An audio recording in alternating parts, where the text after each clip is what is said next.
everybody. Welcome to another episode of Delve Requisite here on Proficiency Bonus. This week brought to you by Hasbro. That's right, we're officially sponsored. now the show's over. Cancel. Where's the splash page? Cancel. Cancel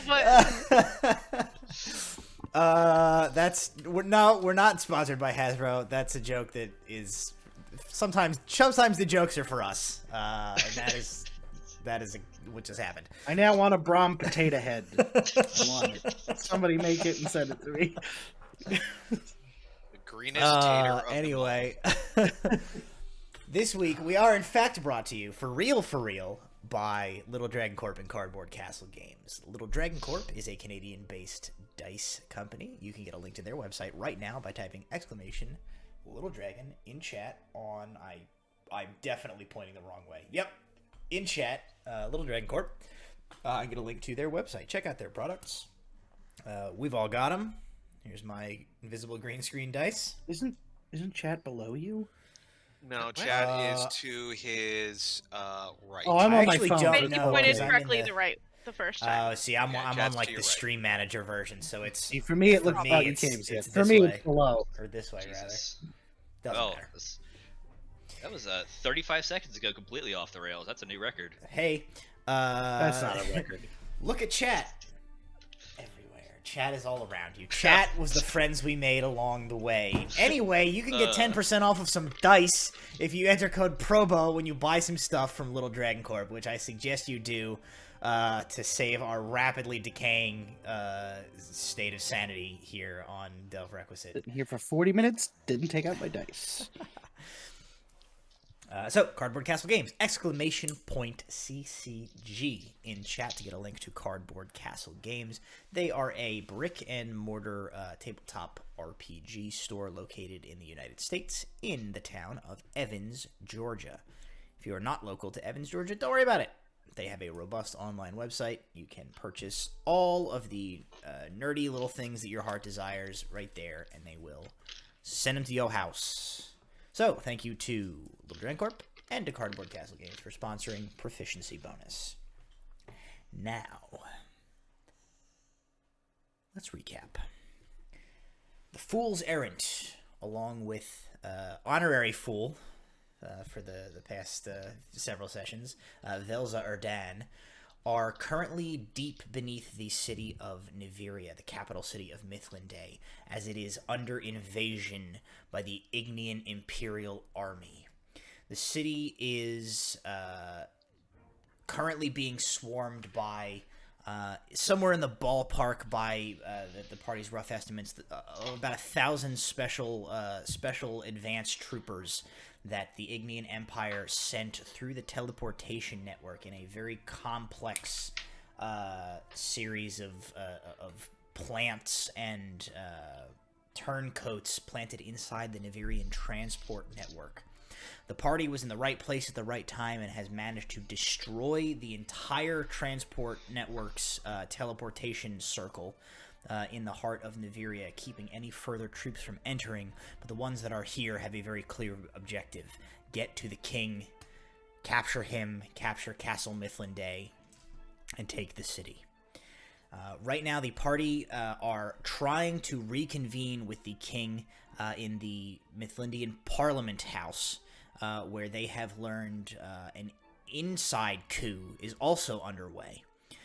The party has reconvened with Inquisitor Lianna Highhaven, who has been working with them on the investigation that uncovered all of this, and they are currently in the sewer system trying to bypass the wall that gets them into the upper ward, where the Parliament House is contained, as the one and only main gate into the upper ward is currently the site of a stalemate battle between some very rapidly assembled defenders of the city and the invading Ignean force who are trying to take the gate and push deeper into the city.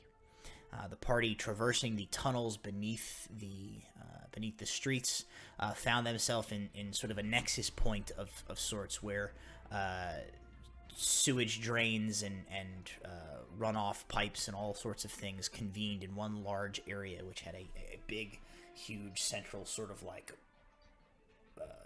flooded water drainage pipe thing.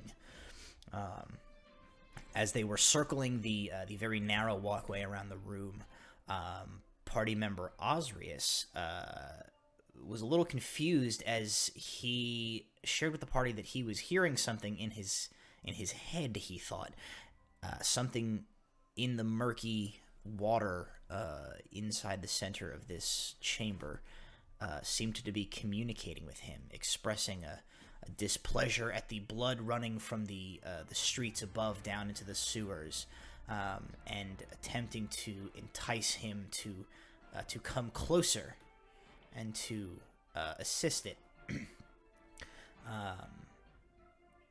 That led to the party being caught by surprise as a number of tentacles burst out of the brackish water and began to attack them.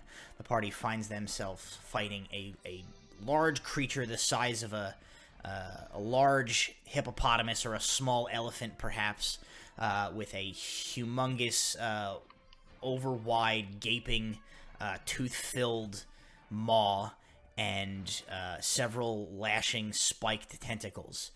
The party has been fighting it, trying to keep their footing on the slippery edge of this ledge.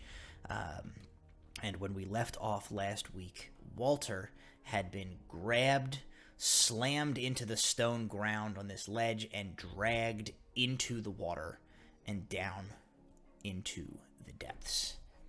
That is where we left off. I have our initiative in place from last turn, so we'll just pick right up where we left off, and we will go from there. So the very first in the order here is going to be Osrius. Osrius, who had, as you guys were all kind of lined up on this narrow ledge and was not able to get in the fight from his position at the back of the line, had begun running clockwise around to try and get to the other side, is basically fully on the far side of this circular chamber from you guys as Walter goes into the water. And I think I hate to take too much direct action with player characters when I'm running them because the player isn't here. But I don't see it making sense for Osrius to do really anything else but jump into the water at this point. So that is what he's going to do with his turn. Is he's just going to he kind of looks, he sees Walter go under, and he's going to hold his action right now. The creepy green light is still in effect. Yes. So he stows his axe. He knows what that's about. He knows what it is. Yes, he stows his axe, and he's just you guys who are still on the surface kind of see him watching the water, and he's clearly he's just waiting, and you see it's he's waiting for the boop boop boop boop the green light of as soon as that light turns off, he's gonna jump. So that's what Osrius is gonna do with his turn. Walter, that is gonna bring us to you. So, quick status reports. This thing took damage from creepy green light. Yes. Yes, it did. Finally. It is glowing. Mm-hmm. It has 1 level of exhaustion. Correct. Reasonably. I went through the green light and did not take damage. Correct. And do not have exhaustion. I'm gonna. Also, if it hasn't made a save yet, it still has disadvantage. It would have it from exhaustion anyway. But yes. Double disadvantage. Double disadvantage. Yeah. So it can just fail. My backup plan is I have 4d6 ready to go. I'll roll this 6 times, drop the lowest, and we'll start over. Okay. So I am going to try to wiggle to victory and try I believe you can escape a grapple via acrobatics, but let me re-verify. Yes, we confirmed it last week. Strength or dexterity based check to break free. Did I give you a bardic inspiration, and did you use it yet? I do have it. I did not use it. I will be using it probably. Okay. Because if you didn't, I was gonna do that on my It's a turn. D8. You have to see me, and I think I'm in murky water, so not clear line of sight. Yes, but you still have one already. Yes, I have one. So we are going to roll a acrobatics check Okay. and a D8 for this. Okay, so that's a total of 18 Yes. for my attempt to wiggle. So with the 18, you are able to like break yourself free. Make me a wisdom check, as you are probably about 10 to 15 feet down at this point. I'm 10 to 15 feet down, correct? Yes. So I started my turn in the light, as it is a spherical radius of 30 feet, centered in the water. Oh, then yes, you did start your turn in that light. Okay.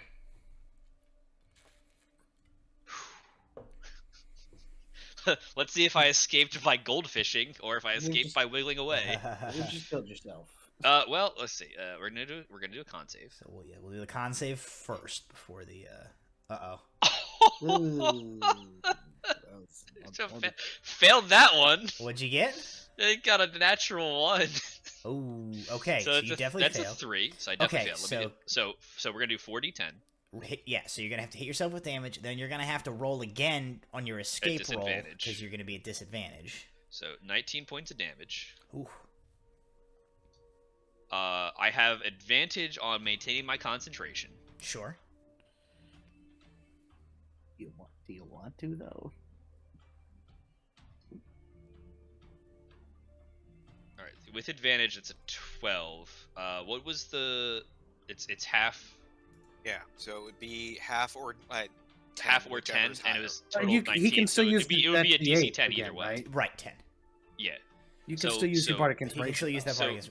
I'm saying the bardic inspiration was a 5 regardless. Yes. Yes. So just That you was gotta that was roll, that was it. So I'm gonna roll one more Yeah, roll con again and save. take the lowest.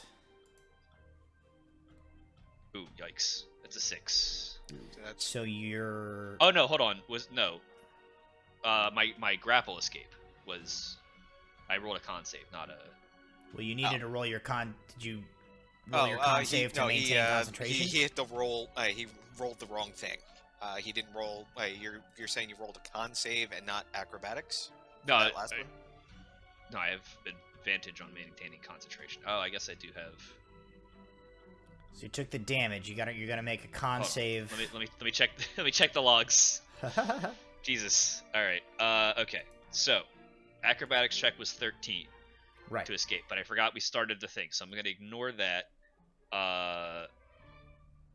My con save was I failed the con save, but it was a 3. So my first con save was a 12. And at advantage, I rolled a second time, but because I have advantage on con saves for maintaining spell effect, I just flat roll. So the very first one I got was a 12. Okay. That's enough to save either way. Yes. So I don't have advantage anymore. I do have a level of exhaustion. I need Okay. to roll an acrobatics, acrobatics at again. disadvantage. I just so roll I- another flat acrobatics because we can consider like the 13, your first one, your 13 plus 5 was enough. I rolled 2 4s in a row. So it's a 6 plus 5, so it's 11 for my acrobatics check to try to Okay, escape. so in that case, you do not manage to wiggle free. It has still got you. Cool. Okay. All right. What a confusing I series of events this was. Yeah, look, you're telling me. Did so I shillelagh before I went? I don't believe you did. Oh no, I used my action to try to break free, so it doesn't matter. Okay, but for future, I believe you do have shillelagh like active right now. Okay. Okay. All right. 1 level exhaustion. In that case, Walter, as you feel the pressure squeezing you from all directions as this creature drags you down deeper into this like fetid water, you feel the like barbed protrusions on this grasping appendage that it has. It like bites into your skin as the tentacle is like constricting you. You fight off the first involuntary urge to take a gasp for air as that shitty half breath that you managed to take as it pulled you in already begins to wane.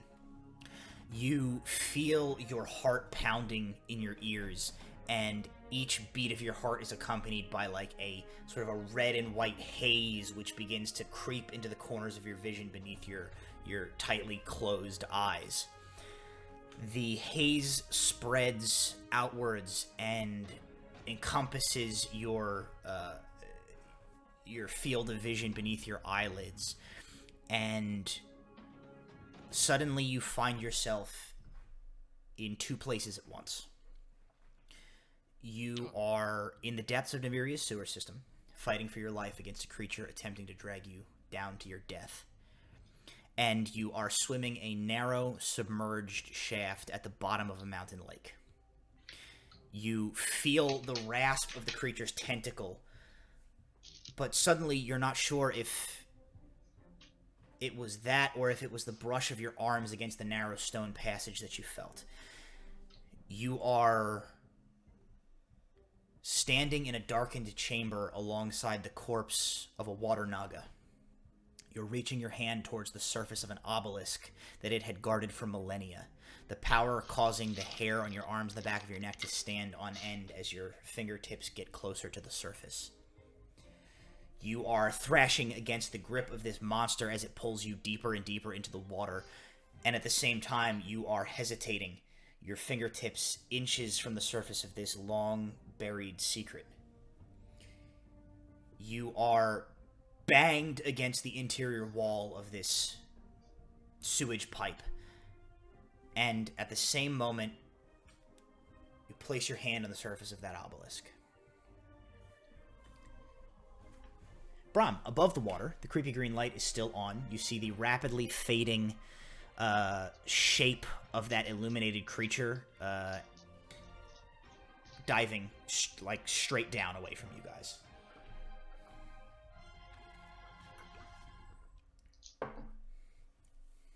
Is there like a water drip, like somebody drops something in a toilet real fast? Here's a question.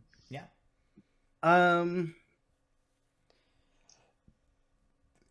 Walter is decently under the water. He's to the about point 15 where feet down. Even if I stuck my face in this water, he's not going to be able to hear anything, right? Probably not. Okay. Bardic Inspiration requires only for him to hear me. So that's not going to work.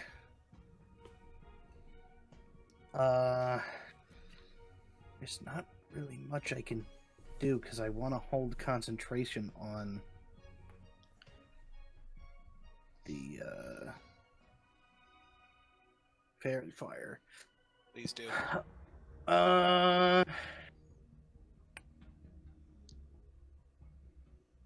have any ranged weapons? You got a trident of fish command? No, not on this character. I think I have a crossbow, so I guess I'm gonna go for that. Yeah, I have a short bow. Is this gonna be Disadvantage because you're disadvantage? shooting into the water. Yes. The the fairy range is fire also granted halved. advantage. Even with the fairy fire? With the does that fairy, make so it with the straight? fairy fire, you can make a straight roll. Okay, so it's a 17 then. Okay. And half distance shouldn't matter. Yeah, that'll hit. Roll damage. 8 points of damage. Okay. Uh, So you kind of just see your arrow just into the water, and sort of like a stream of bubbles come up behind it, where it immediately vanishes from your sight in the sort of the mire and the murk, even despite this like luminous light that is coming from the water. I'm also going to, because I don't think it breaks my concentration because it's a cantrip, I'm gonna cast Blade Ward on myself. I don't know, to check if it's a concentration spell. It doesn't say it. It's a cantrip. Does that? Not necessarily. Might still be concentration. Let's see. Blade Ward does not require concentration. Okay. Okay, Yes. yeah, that's what I But thought. it is an action, not a bonus action. Oh yeah, so so you it's not about his Oh, so you can't Okay. cast it right now. Then do nothing. It's okay. Guess I have nothing else to do. Alrighty, Velza, that's gonna bring us to you. Watching him go under and debating all the stupid things I could do, I'm gonna decide to try to be a little bit smarter, because I think Walter and I are at similar hit point range right about now. And I'm going to try to Witch Bolt Okay. creature. It is within. No, Witch Bolt's a different thing. Yeah, go ahead and roll the hit. I was I thinking have advantage because of lightning. fairy fire, right? Yes, you will have advantage.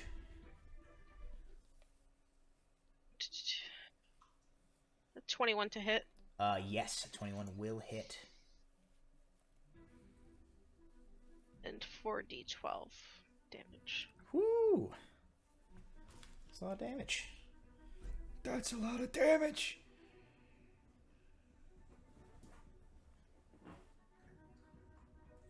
Can't do math.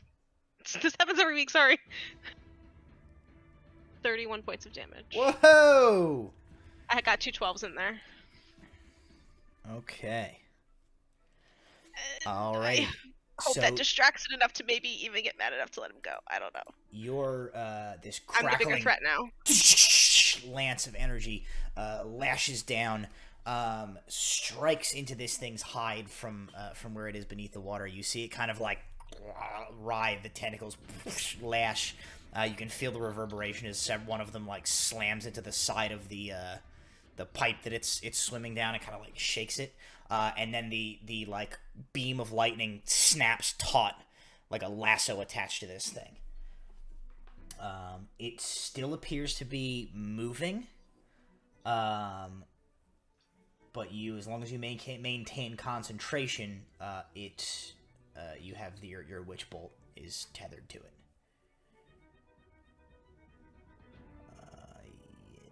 Spells range. Okay. Alrighty. Alar, that's gonna bring us to you. Okay. Important question. With all the advantages and disadvantages, also the fact that Walter is engaged with the thing because they're grappling, it's a straight roll to hit it. Would I be able to sneak attack it? What does the feature say? It says either attack with advantage or if the creature is engaged.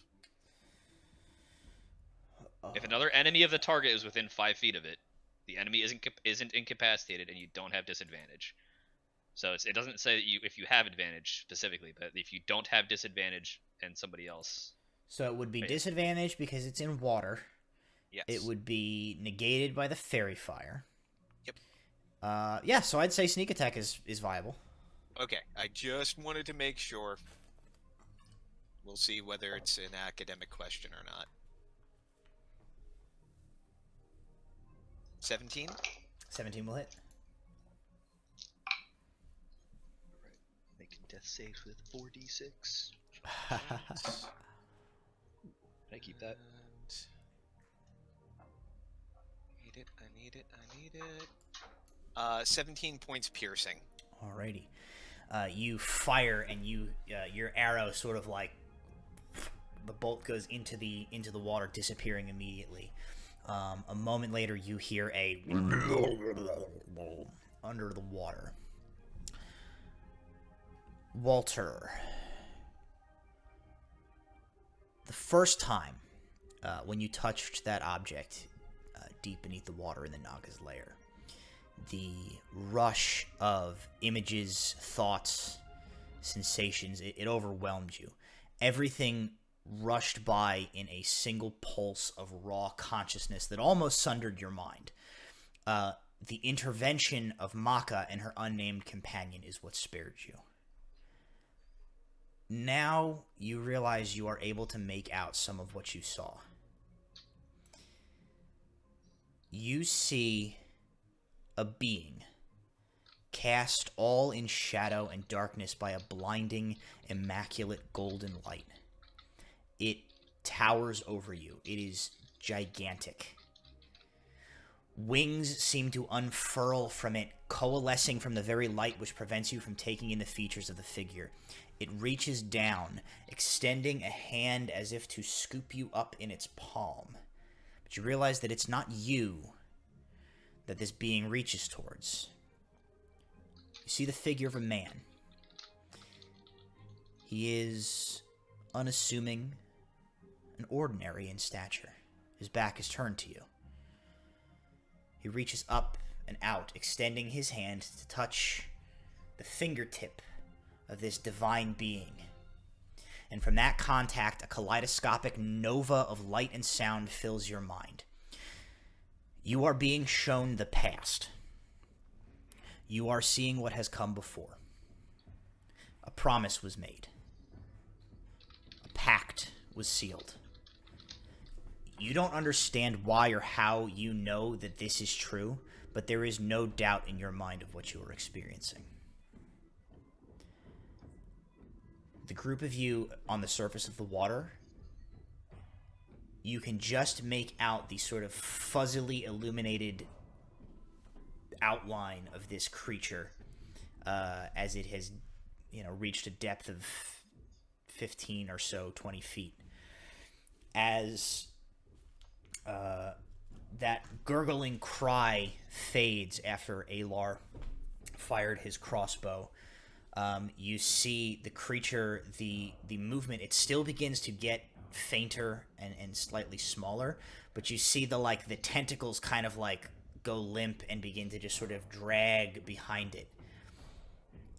It is dead, but it is still gripped onto Walter, and it is now sinking. You guys are out of initiative, so you may act freely as you would like at this point. Is Walter aware of I this think situation, you or is he lost in the sauce right now? You're sort of lost in the sauce right now. All right, then I'm still gonna maintain concentration. Then. Interesting. Okay. On the spell, well, if I can't, I can drop it freely, but if I'm not aware of what's going on, here, let me save everybody a little bit. If we're gonna, since combat is over here, I'm not as worried about the mechanical ramifications of this. I'm gonna call you incapacitated by what is happening to you right now, so you are incapable of maintaining concentration. So your spell will cut out as you go into this fugue state. Okay, that makes sense to me. Then my bonus action, along with probably Osrius, is into the drink. Yeah. Okay. Honestly, I think Velza would jump into at this point because she thinks that the light dropping is him dying, so she's dropping in too. Okay. So the two of you jump in. Osrius, same deal. As soon as that light went out, Osrius, basically Navy SEAL style, leaps up and just pencil dives into the water. And as soon as he gets down, you guys kind of drop in as well. You can just make out his long form. He plunges beneath the water and he folds up, drawing his knees up to his chest and flipping his head downwards, and then he extends out and propels himself hard straight down and begins to dive. Brahm, what are you doing on the surface as everybody else has gone in the water? Highhaven is still up here with you as well. She begins to continue her circle to reach back to get over to you. She stays topside.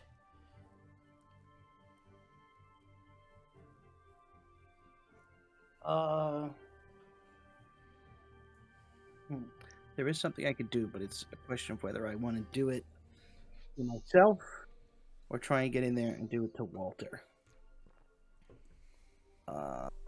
I still, from quite a long time ago when we fought that witch, I still have a potion of water breathing. Okay. So the question is, do I want to use it on myself, or do I want to try and... It's How well would putting a potion in somebody's mouth underwater go? Probably fine. Keeping in mind a little bit of mechanics talk here. He's probably not in any immediate danger of drowning just yet.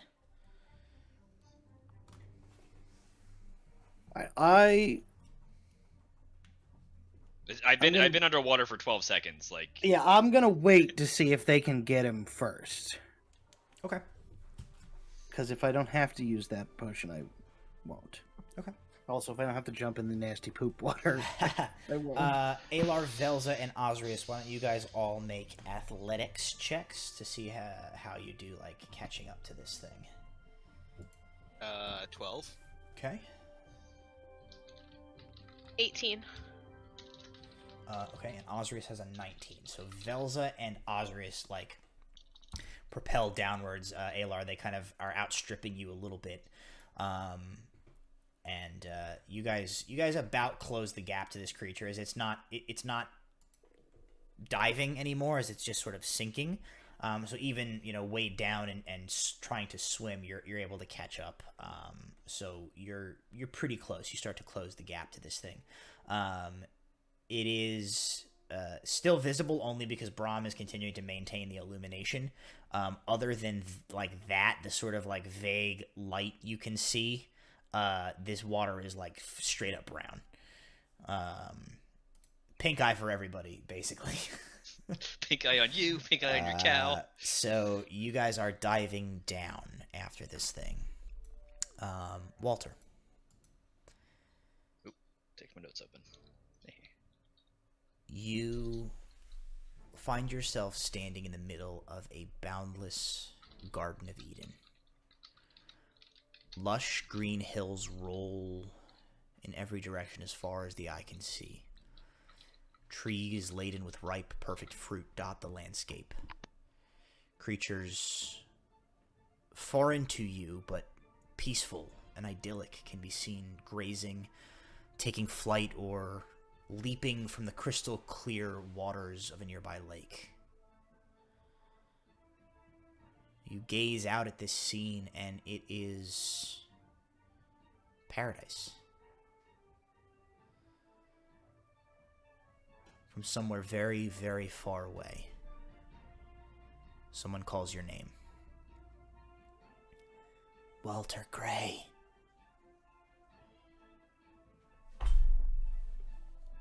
You turn to look for the source of that voice, and as you do, you realize that the landscape is not an Eden, but a wasteland.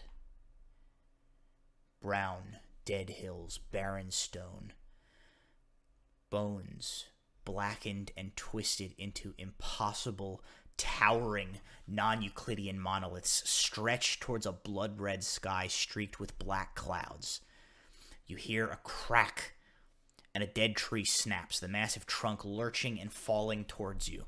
As you attempt to fling yourself clear, the tree simply dissolves into a cloud of carbonized ash, and it rolls over you like a blanket, filling your eyes, your ears, your nose, and your mouth. And you realize it is water all around you. Part of you recognizes you are still in the sewer. That creature is still wrapped around you, and you are still sinking. Go ahead and take an action at this point if you'd like to. Sorry, I was taking notes and I muted so you wouldn't hear clack, clack, clack on my keyboard. Yeah, I'm gonna try to wiggle to victory again. Okay, make an acrobatics check or a athletics check. Let's see, disadvantage. The lower of the two is at an 11. Okay. You thrash in the water, struggling to break yourself free of the tentacle that grips you, and suddenly you find that your head breaks the surface of the water. Your shoulders and your torso follow. You open your eyes, you wipe water from your face, and brilliant daylight greets you. You find that you are kneeling in about 2 feet of water. Beneath you, the water is clear. It is calm. There is a surface of smooth mosaic tile beneath your hands, and there are coins, strange denominations littered along the surface of this tile. You look up and you realize that you are kneeling in a fountain. It is made of a material that you don't recognize, and an abstract but pleasant sculpture on a plinth is sitting in its center.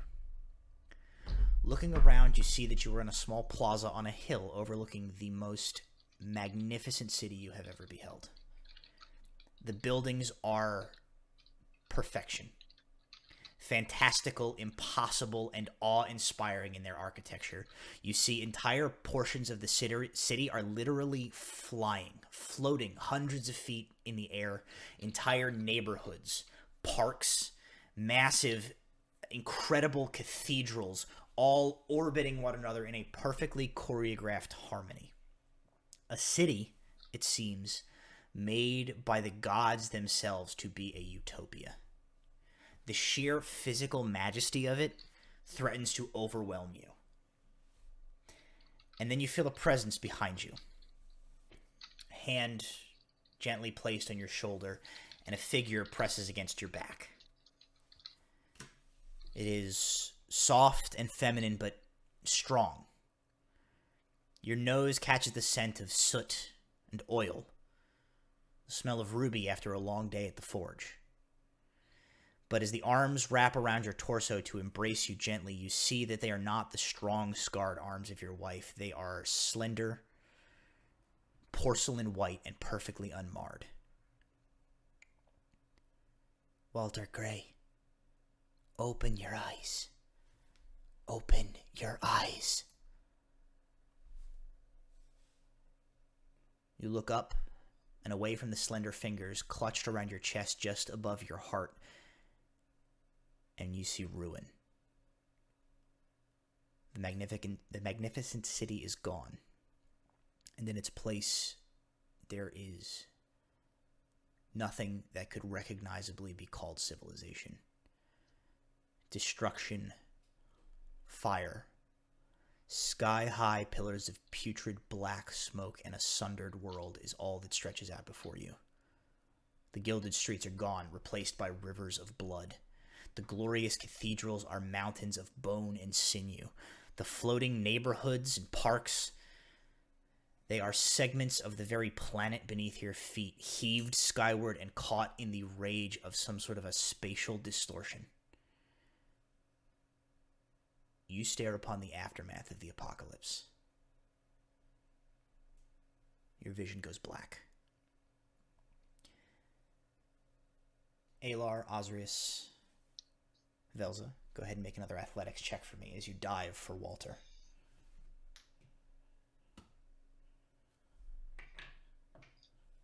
$17. 17? 12 again. Velza, you reach Walter first. He is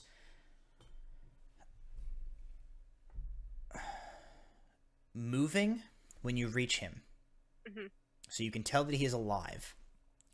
You can't make out enough details to see anything else. The way that he is moving is odd. He's not struggling to unwrap himself from the deceased tentacle of this creature, but he is rather sort of like moving his... You feel him moving his arms in the water, turning his head this way and that. He's moving oddly. He is at the very least alive. How far is Oz from me right now? Right behind you. Can he help me get him out of this, or is he just far enough back? He is moments behind you. His kind of like his bulk is slowed him down a little bit. So you can certainly, like, if you wanted to try and like get a hold of him and wait for Oz to make the last like little bit to catch you, that's definitely possible. I just don't think I'm. Even if this thing's dead. You can make same kind of deal. You can make an athletics or a acrobatics check to try and like untangle him if you'd like. Yeah, I want him out of this, so I'm gonna try to like acrobatics, like Okay. wiggle him out Yeah, absolutely. while he's wiggling too.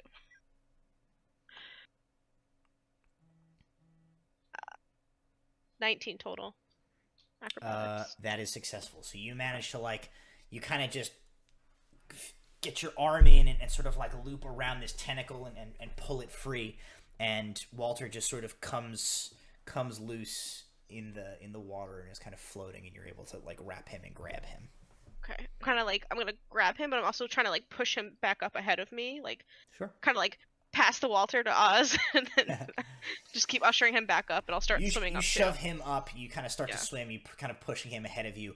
After just a few moments, you kind of like you're like pushing his weight upward, and then you feel his weight like vanish off of you, and you can't really see in the murk, but like you can see enough of the dark shapes to realize that like Oz has grabbed him and like you yeeted him. Alar, as you like begin to descend, you see Velza kind of tussle with this thing. You see her unwrap this tentacle, and the beast like sinks down into the darkness, and she sort of like passes Walter, and Osrius like grabs him, takes him, and he like one-handed just like sort of like slow motion kind of throws him, like propels him further up towards you, and then you see him like turn back to like reach and grab Velza. I'm gonna grab Walter and start swimming for the surface. Okay. You begin to swim him upwards. Walter, you can't see anything. You don't hear anything. You just feel sort of a pressure surrounding you, and it is gently lessening. And you hear that voice in your head. And it says, Walter Gray, a promise was once made, the greatest lie ever told. This knowledge represents a pact, and there is a terrible cost that comes with it. I have shown you the truth, but I can only slow the process that has begun. It will be harder. What is inside of you now pulls at you and takes you further from where I can reach. Others have seen what you have seen. The lie threatens the world. And as she's speaking to you, the voice that you recognize as Maka, it's growing fainter, and it's almost staticky, as if she's talking to you and like the connection is getting tenuous. And she says, this is only the beginning. I have told you I will slow the change, but not forever.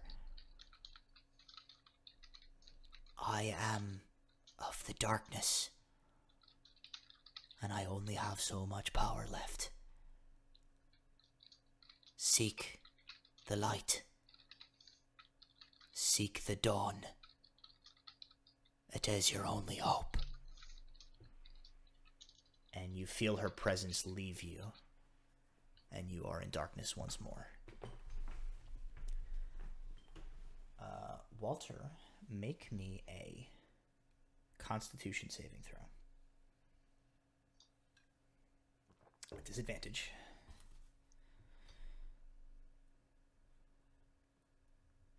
That is an 8. Is it disadvantage from the Exhaustion. That's at third level, not first. First is just ability checks. I was mistaken. What was your better So one, then? 15.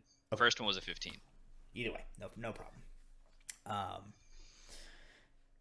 Walter, you regain consciousness, and the party is standing over you. Brahm, Alar, Osrius, Velza, Lianna Highhaven is there. You are staring straight up. You're on the ground. They have pulled you out of the water. Were you wearing your goggles of night? But yes. You wake up. You open your eyes. The light is blinding.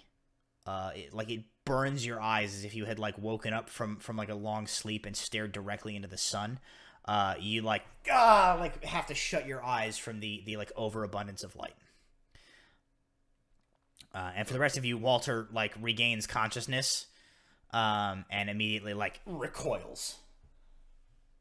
Look, I know half of us are covered in shit, but come on, man, we just saved your Yeah. life. I started doing prestidigitation like constantly from like head down on all of us who went in, just slowly like trying to clean everybody up. Walter will probably just immediately just panic and look around, trying to like get a feel for like where exactly reality is right now. Okay, Sure. easy. Everything with those goggles on, everything is like overly white balanced. Like everything is like blurry and burns is it's too bright. Yeah, they're getting torn off like immediately. Rip the goggles off of. You rip the goggles off, and everything like bleeds out and snaps into focus, and you can see clearly. You can see great, considering that it's like pitch black down here. You can make out everybody's like forms where they at. You can see their facial expressions clearly. Oh boy. I'll look around for any sources of light, I guess. Like just something's fucky. There is, as far as I know, there is no light sources down here because you were dancing lighting was the light source that they had. So it is pitch black right now in this chamber.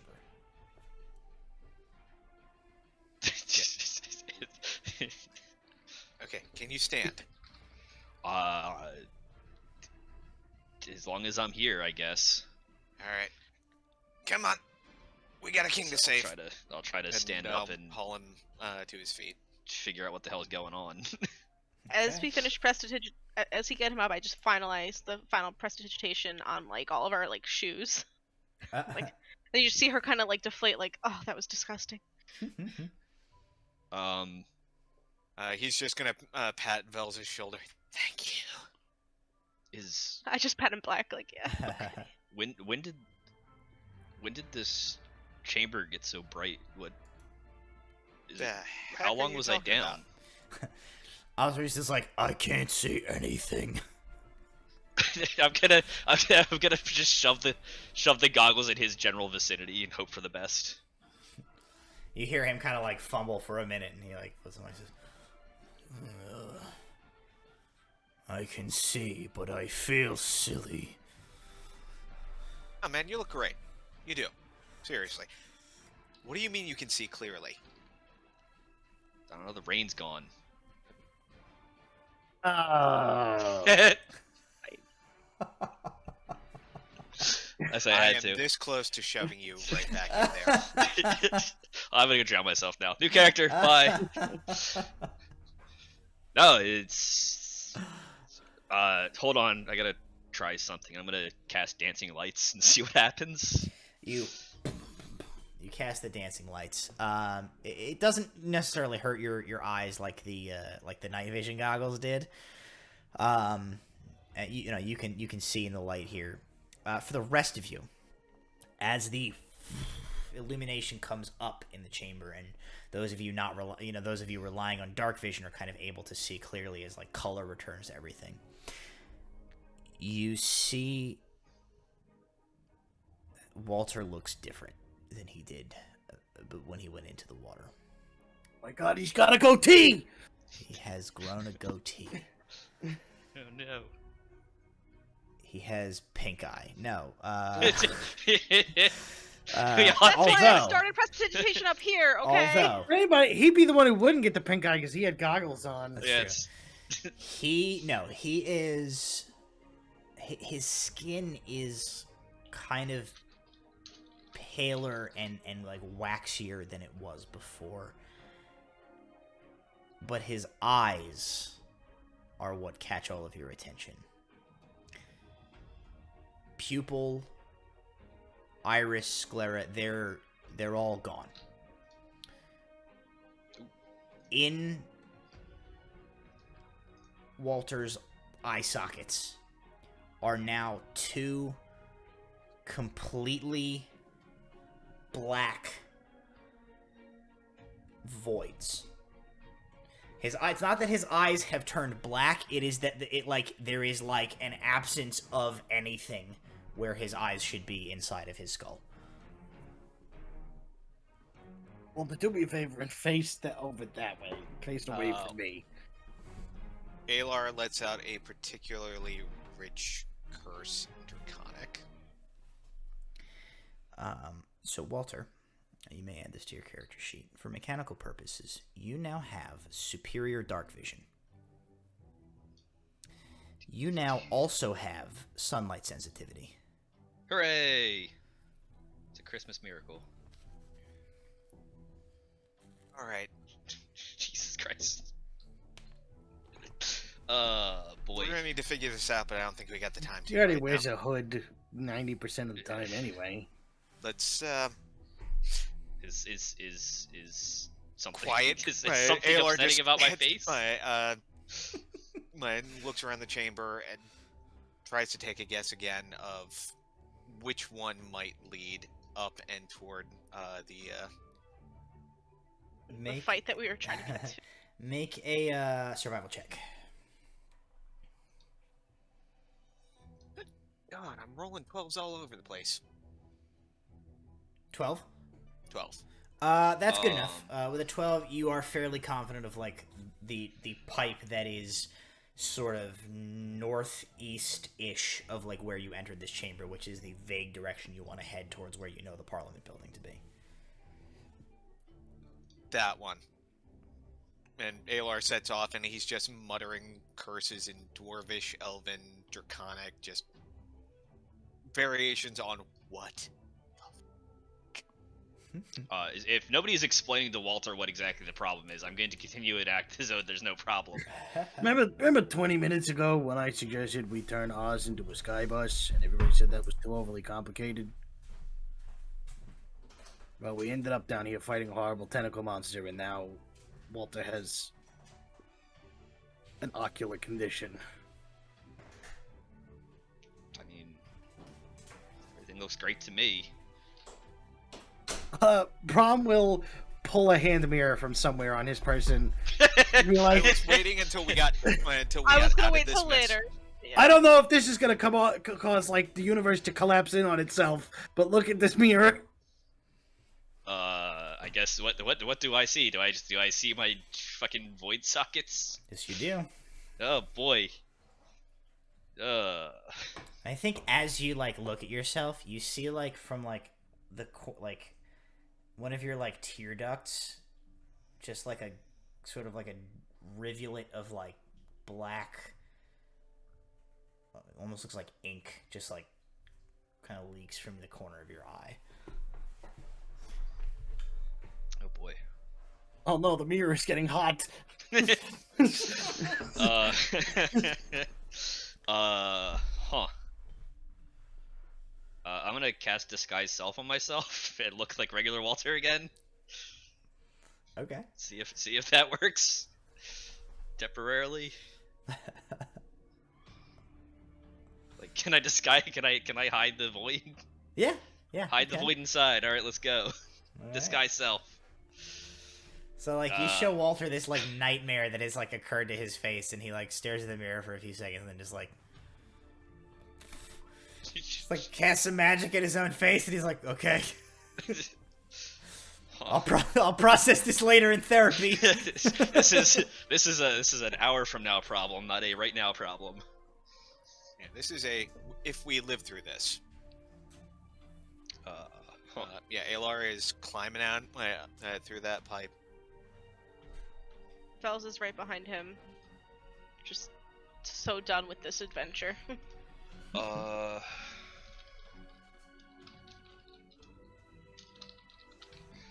The dark vision range is at regular 60 feet. Whatever the superior dark vision that Drow have, you have those stats, Okay.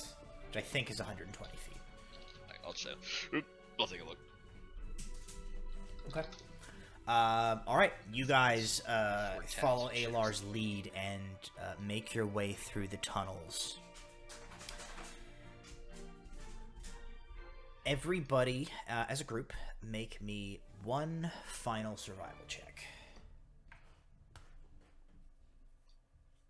And Okay. 14. 13. Oh wait, nope. I'm exhausted. Nope. 10. Solid 4. A 4. So I have 2 10s, a 13, a 4, and Osrius got a 18 plus 3. And So you High got 21. Haven. You gotta roll Oh, for and High High Haven. Haven. Yes, I will roll for High Haven. She rolls a 9 plus 10. Okay.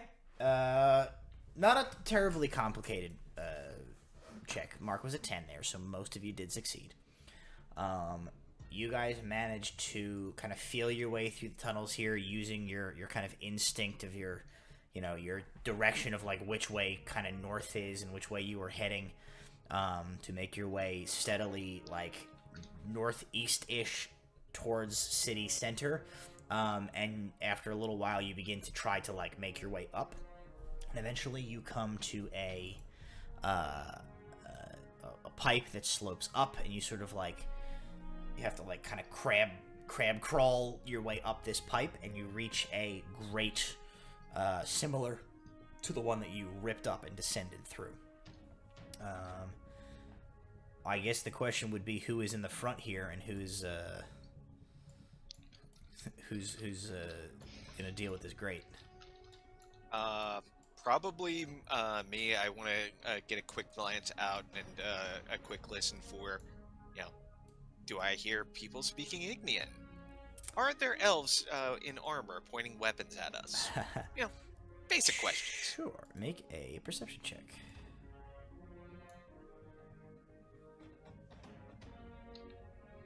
I might roll high. 29. Ooh, okay. Let me just lock this and move some things around. Come on now. Okay. Bring that.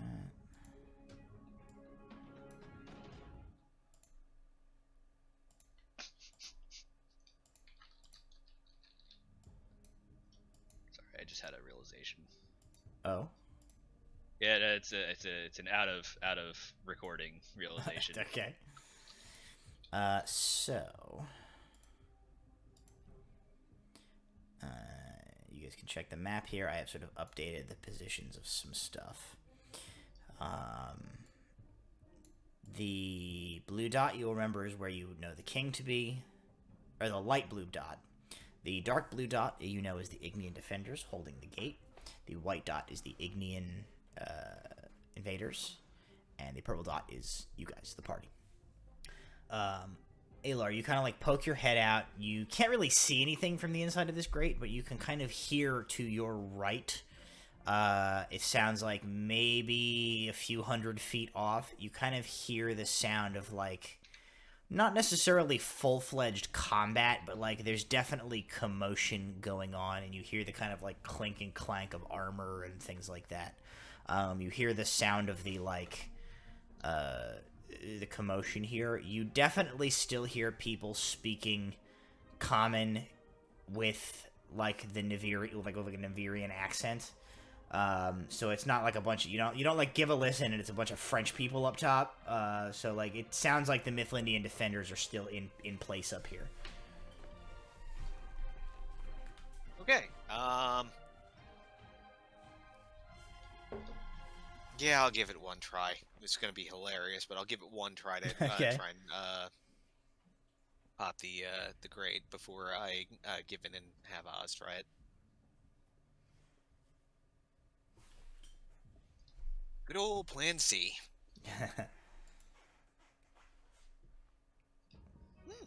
Not bad. 15. 15. You kind of like reel back and then like rush up and like go to like put all your strength into it, and the grate just like poof, slams open like what, and you realize it wasn't secured in any way. It just wham opens up. All right. Let's see whether I can save this or not. Acrobatics. Yeah, probably not. That's a 12. I was gonna try and make it a tuck and roll. And No, yeah, I mean, yeah, it mostly just like you just sort of like topple out of the grate, and the grate like loudly echoes down the street in both directions, and you just sort of like tumble onto the street. So you guys Just see go- Alar kind of like he just sort of like yeets himself out of the tunnel above you guys and like topples out into the street above. I don't know what I expected. Is it daytime outside or is It it is nighttime? it is evening at this point. It is nighttime. evening? The Okay. sun has set. I couldn't remember what time of day it was. Yeah, it was like an Late. evening parliament meeting, and it's been a while since It's then. been a At this day. point, Yeah. so it is the sun has set at this point. I will climb to my feet and, keep watch while I usher the others out. As you guys pile out of this sewer tunnel, you find yourself on the corner of the street, just to your right, a little ways down. You can see the large courtyard of the Parliament building. You can just make out some encampments where the Mithlindian defenders have set up some hastily constructed barricades. They have a defensive phalanx set up here, and they are nobody's really doesn't look like any of them are really doing anything at this point. They're all kind of just hunkered down in these positions here. There's about 2-3 dozen of them, it seems like, who have rousted themselves. Most of them you can see are in full city watch, city guard armaments. Some of them there's a couple of folks here who either are off duty, city watch, or they're just folks who rose to the defense here and have been armed.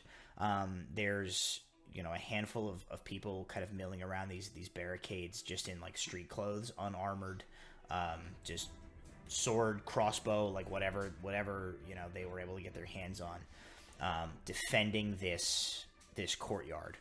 Do I recognize any of the city guard? Make a let's call it a let's just call this a straight D20, because you guys did canonically spend quite a bit of time in Niviria. So it is possible, besides the two that you guys really know, it is possible you know some other guards. Okay. Well, I wanted to see whether or not the one guard that's still in the area. Sure. But if I happen to recognize any of them, at the very least, being able to call out somebody's name so they aren't, don't go, who goes there? Thud, thud, thud, thud, thud, thud. Sure. 15. 15. Steven survives getting ultra blasted. If you had rolled a 1, it was gonna for sure be Steven. He would have been ultra blasted. Just No, you guys kind of pile out. You survey the crowd. There's a guard that you don't really know him, but you guys, we did establish that you guys spent some time going to that tavern that was a popular city watch tavern. Certainly while Nula was with the group. So there you know a few faces of some folks. There is a guard in the crowd here, among the defenders. You're pretty sure his name is Watson or Watsworth or something like that. You've seen him a couple times. He's kind of like a burly, sort of red-faced, mustachioed human gentleman, a little bit older. Okay. You see him among the defenders. Okay. Should we approach or heading straight for the Parliament?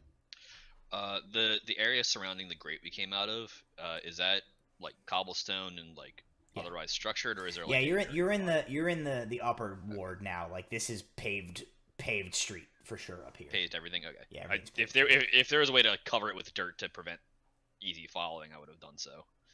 Well, we'll put the grate back in place, and just in case there's people who followed us, I'm gonna head towards the defenders. Okay.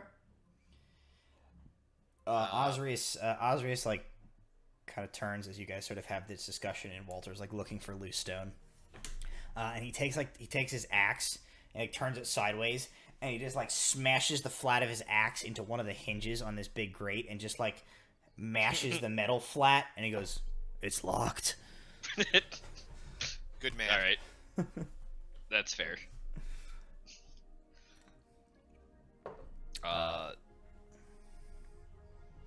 Highhaven, if you Yeah, should we wish to give us an introduction. She should she we nods. check She in with goes, them, or- she goes, "Follow me," and she heads off at like a trot down the street. right behind her? So she heads off about 50, 60 paces from the group. She kind of like moves a little bit to the side. She's not in the middle of the street. Kind of moves to the side where there's like kind of the side of buildings and some just like general stuff. So there's a little bit of cover. Draws back her hood and like takes her like cloak and throws it over her shoulders, cape style, to reveal like her uniform and the like pieces of armor and stuff that she still has on her. And she kind of like puts her two fingers in her mouth and gives out like a high pitched sort of like whistle. Hey, I picked it up this time. There you go. Yeah, I turned off the noise filter thing. It was good for cutting out background noise. It messed up certain sound effects and things like that, so I turned it off. But she gives this sort of like whistle, and lifts a hand towards the group. Several dozen people like turn in her direction. See her immediately, like she's recognized,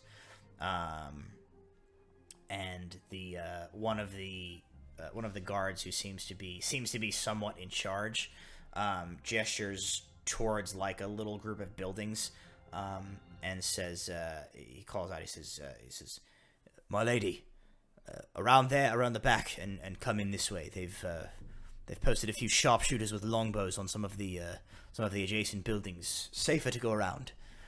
And she nods and turns to you guys. She goes, "Come on, let's go."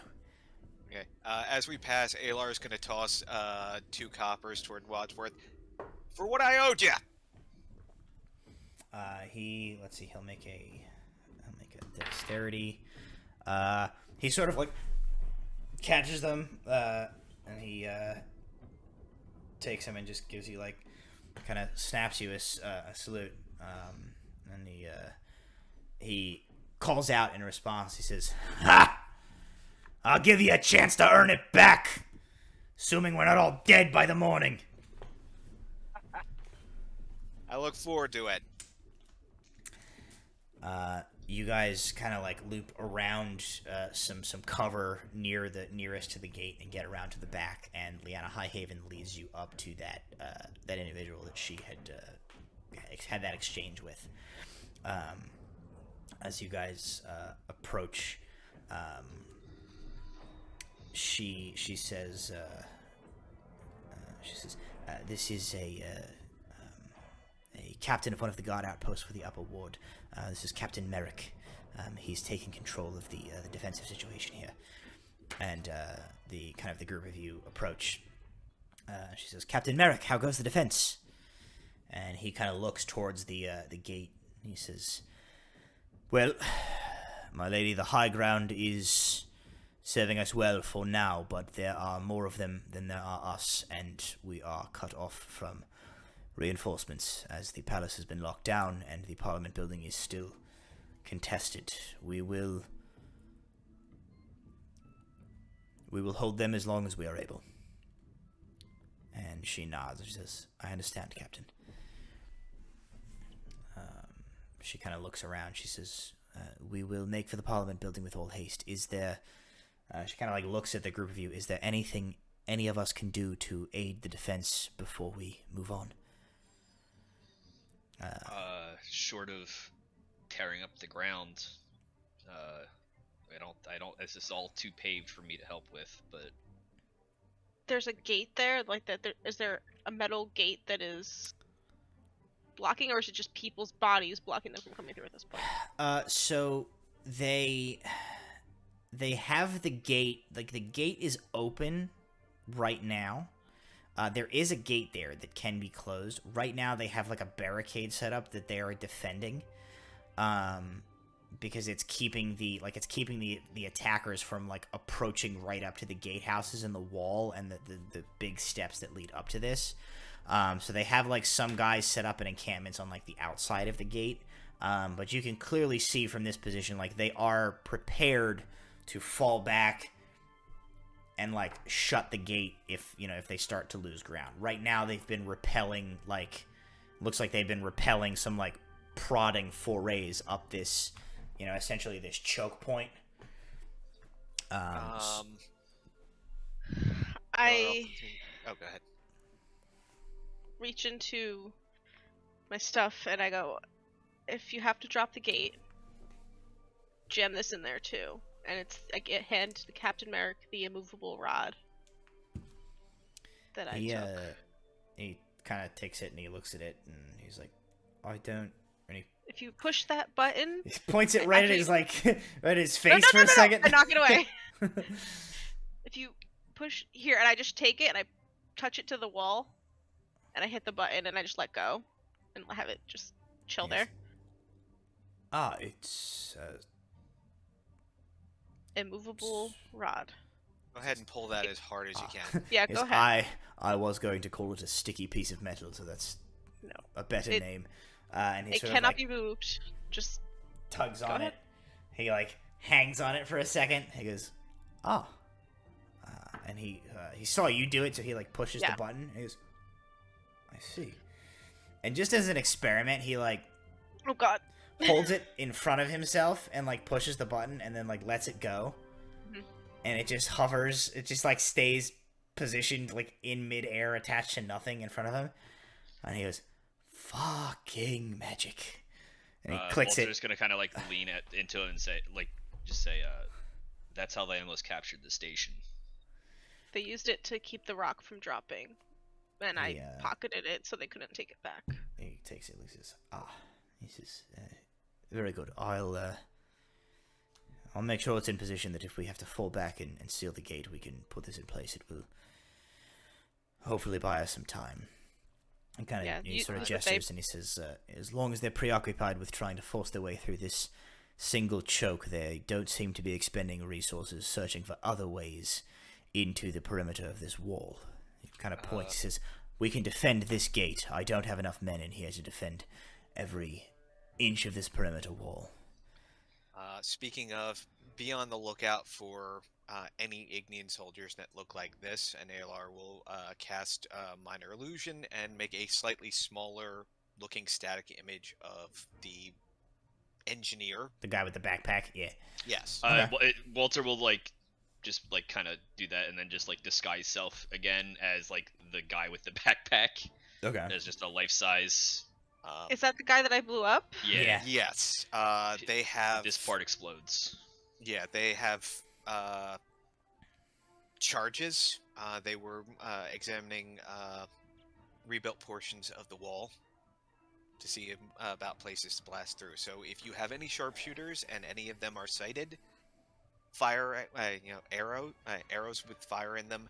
Target the backpack. You might have heard an explosion about half an hour ago. He nods. He says, "Aye, we did." Sorry. That was one of them. I got mad and exploded a guy. Didn't damage the fortifications in that area, though. And he nods and he says, "Aye, well, we knew that they wouldn't be satisfied with a stalemate at this gate for long. It's only a matter of time before they start trying their luck in other portions to get into the upper ward, but we'll do what we can, and I'll tell what patrols I do have on the wall to keep an eye out." Yeah, if you have any fire arrows remaining, tell them to save them for that. If a lucky shot may take out a dozen of them if they're clustered together. He says, "We'll make do." So this is the upper ward. There's enough high-end taverns that there's... He said, well, let's just say it'll be a long time before we run out of the ability to make flaming bottles of alcohol to throw at these pieces of shit.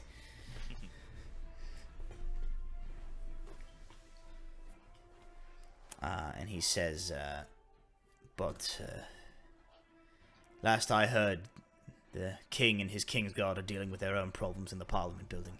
We have a contingent of soldiers posted at the courtyard of the Parliament House in case anything changes and anyone comes out, but you shouldn't take up any more time here. Go. The king needs you. Good luck and Mr. be with you. He nods and turns back to address some of his men. Highhaven kind of turns to you and she goes, we best be off with all haste then.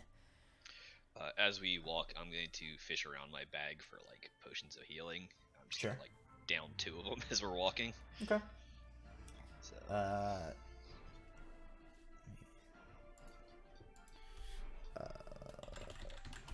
I don't have this open, so I can't see. Do you guys know what happened to Russell?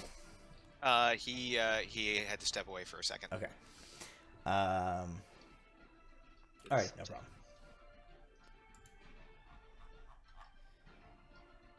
Okay, so he heads off. You guys turn away from him as Merrick goes back to his duties, and you head across the plaza to the main courtyard of the parliamentary building, where you see a second set of like barricades has kind of been set up facing the other way into the courtyard of the parliament building, and there is a group of about 10 guards there who are defending the the perimeter here, just like keeping an eye, it seems.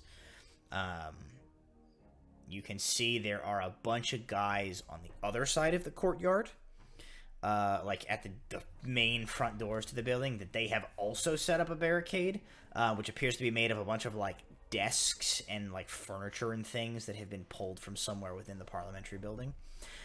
Many of them you do see are wearing like Mithlindian guard uniforms, but they are standing off against these guys who are like where you guys are approaching. And as you guys sort of approach, Highhaven turns to one of them and she goes, Sergeant, status report. What's happening here? And the individual, supposedly the sergeant, turns and kind of like snaps a salute to her. And he says, Inquisitor, he says, we've not been able to breach the perimeter. He kind of points. He says, those traitorous scum are holding the door. He says, we've made a couple of pushes in, but there's quite a few more of them than there are of us out here. And he nods his head back. He says, the captain doesn't want to divert too many of us towards trying to make a push for this, and let them Ignians up into the courtyard here. He says, I don't know anything what's going on inside, just that this lot here are still trying to hold the door and let any reinforcements from getting in, which it's got to be a good sign, right? Doesn't it? They wouldn't be holding the door if the king had already been taken. Yeah, they would have made a signal of some sort. Who's Or their they leader would've out made here? Demands. He kind of like squints and he like points at one guy among the group there who is wearing a Mithlindian like royal uniform, but his like doublet has been like unbuttoned, and his hat is gone, and he has like torn off you kind of can see like he's like torn off the royal insignia from his sleeve, and he is in among the group up there. And he's, far as we can tell, that one. Alar, Velza, you all want to go at the same time? What's the range? Across the courtyard, probably about 120 feet. That's Let me see. I'd need a longbow, and I don't have that. I go to command. A guy like holds a longbow out to you as you say that. I mean, I've got a plan. It's a long shot for me. I can't promise I'd hit him. I mean, none of us can promise That's anything. me in character saying I would shoot at disadvantage. Highhaven says, "You're Brahm, was it? He's not here, but she says, you're a musician. Did you not say that you had the ability to allow someone to fly?" She says, "Could we possibly circumnavigate the side of the building and use that tactic here to gain entry to an upper floor and go around these individuals altogether?" Yes, That's the a good Osrius plan. Skybus. Or Alar's gonna look around. Are there windows on the upper floors? Mm-hmm. For sure. Okay. Brom, start looking around for points. Give me 2 minutes. I want to take a quick look at. Alar's trying to remember which side of the building the trader's office was on. Okay. That's easy enough. You know, like from where you're facing, it's on your left side. Okay. All right. And where was Delker's office? Delker's office was sort of kind of like towards the. Would have been sort of towards the back. Okay. Does not have an exterior window. Okay. Chances are the trader should concentrate on that side. So Alar's going to set off to the right side. Okay.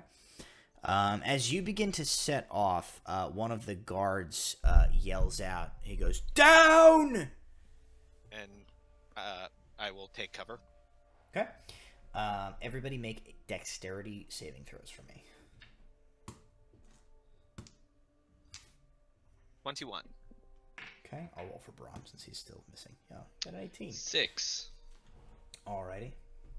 12. 12? Yep. Okay, and I'm gonna roll for some guards here. Oh, guards, why? You've done bad. Okay, so, hey, Brahm's back. Now he knows he's back. Velza, Walter, and 3 guards all failed. So that is 5 folks. I'm gonna make a roll, and... I think we just got fireballed.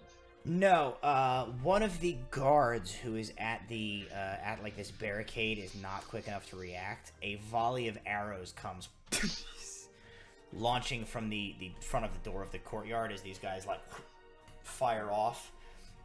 You guys like everybody like throws himself down. A bunch of arrows into the front of the barricade. But one guy unfortunately does catch an arrow in like the right in the clavicle. He falls down and he's kind of like not dead, but he is clearly like out of commission. He's like clutching at this like arrow protruding from his chest. Some of the other guys like grab him and drag him off away from here. As the attackers like hunker down behind their own barricade waiting for a retaliation. Okay, I'm going to use that and my excellent roll to Slip off. Yeah. Did the people that failed take damage? No, the people that failed got put into the pool of who's going to get hit by one of these arrows. Okay. So you guys are fine. The only one that took the arrow was that guard. Gotcha. So Brahm, since you're back now, the group has reached the Parliament building. There is a barricade of defenders of the city set up like at the entrance of the courtyard to the Parliament building. There is a barricade of like traitors set up at the main doors to the Parliament building, and they're just like kind of sniping at each other. Neither one has been able to like, break free. And you guys have currently been discussing like how do we get in. So first you were talking about like do we just bum rush these guys? Highhaven, said like, well, maybe now is the time to employ the flying barbarian maneuver.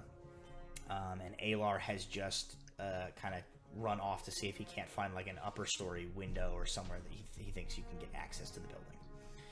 So that is what's happening. Alar, I think easy enough for you to kind of like go around the side of the building. The streets up here are very quiet as like the battle has not reached up here. And easily you can get to the side of that building, and like there are any number of windows you can you could choose from that like you probably there's probably a few open ones and you assume even the closed ones, like if you need to, you can just break the window and get inside. Like you don't think that's going to be an issue at all.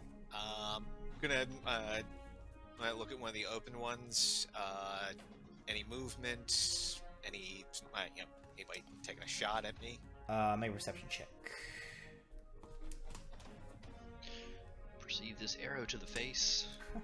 I hope to not perceive an arrow to the face, nor to receive an arrow to the face. Sorry about 26. Yeah, you don't really see much movement on the upper floors here. All right, excellent. Breaking out grappling hook and rope, All right. and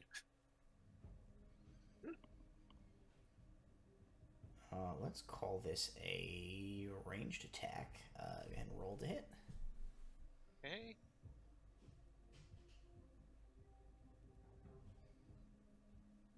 Again, 26.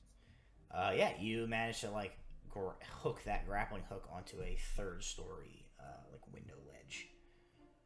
All right, I'm going to quick tug once it's in place. And then peek around the side of the building, cast Mage Hand, Rages 30 feet. Does that get me back into the circle of people?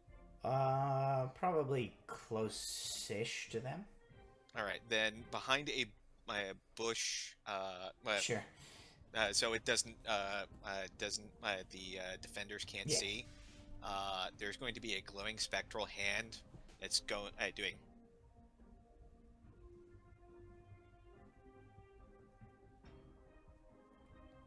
You can see a ghost hand beckoning you. And you see Alar peeking around the side of the building.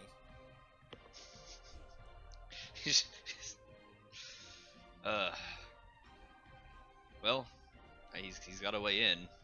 Doesn't involve. I really want to shoot that guy though. We can shoot him from up there, I think.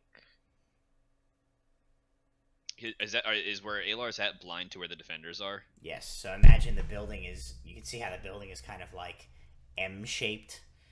The defenders are in like the main doorway, which is in like the bottom part of the middle of the M. Where Alar is leading you guys is around the outside of the building. Right. Yeah, you know what? We'll get him later. He'll get his. So I guess we'll head over towards that window and see what's up. Just save some resources. Alright.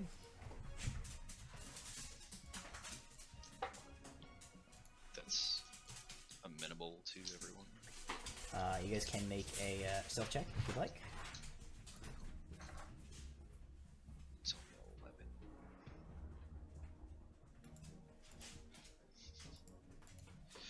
11. Stealth check, you said?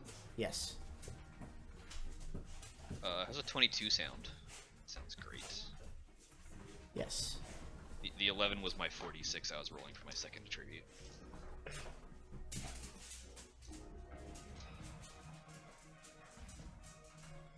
14 stealth for me.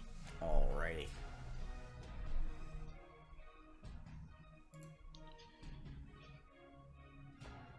Brom and Ayla. I wasn't sure if I had. Oh, to, you don't so- actually don't have. Yeah, you don't have to. Brom does though. Didn't realize I was still muted. 13. High Haven gets a 19. Osrius gets a 3. So Osrius is going to get a crossbow bolt, or a longbow bolt shot at him, an arrow, which is going to hit him. So Osrius is going to take 6 points of damage. Has he taken any considerable damage so far? He's taken damage. What you would consider considerable for Osrius? No. Okay. So I'm pretty sure he still has Stone's Endurance, so He's fine. He's doing all right. you can Just So decide. somebody kind of once sees him and like takes a shot at him. It hits him, and he doesn't appreciably react. And just keeps moving, like kind of keeps moving over. You guys get behind the building. Nobody is capable of pursuing you. Like those guys can't rush out here after you into like the other defenders. So you are safely on the outer wall of the Parliament building. Okay, once I see the group is made across, Alar's running back for that rope, and he's gonna start climbing. Alrighty. Everybody who is climbing up that rope, go ahead and make me an athletics check. Pause. I'm a little tired from the poop store. Can you give me a ride? He's like, yeah, he looks Velza to you. He says, "You cleaned him, yes?" Cleaned all of us, including you. So yes. He like, he just like gives you uppies, and he picks you up and puts you on his back. It's like, I'm not gonna waste our player time spending 20 minutes trying to get up this thing with a negative disadvantage on He'll ability carry you, checks. so you're just gonna have to hold on to him. So I'm still gonna make you make an athletics check. It's just gonna be a much lower DC because all you have to do is not fall off of Osrius. Hell yeah! All right, and at disadvantage. A 0? Come on, man! he goes to like just do one yank and I just fall right off. I have an idea. You get on his back, he goes, "Okay, I'm going to climb now." And like the motion of him lifting his arms to like put his hands on the rope knocks your grip loose and you fall to the ground.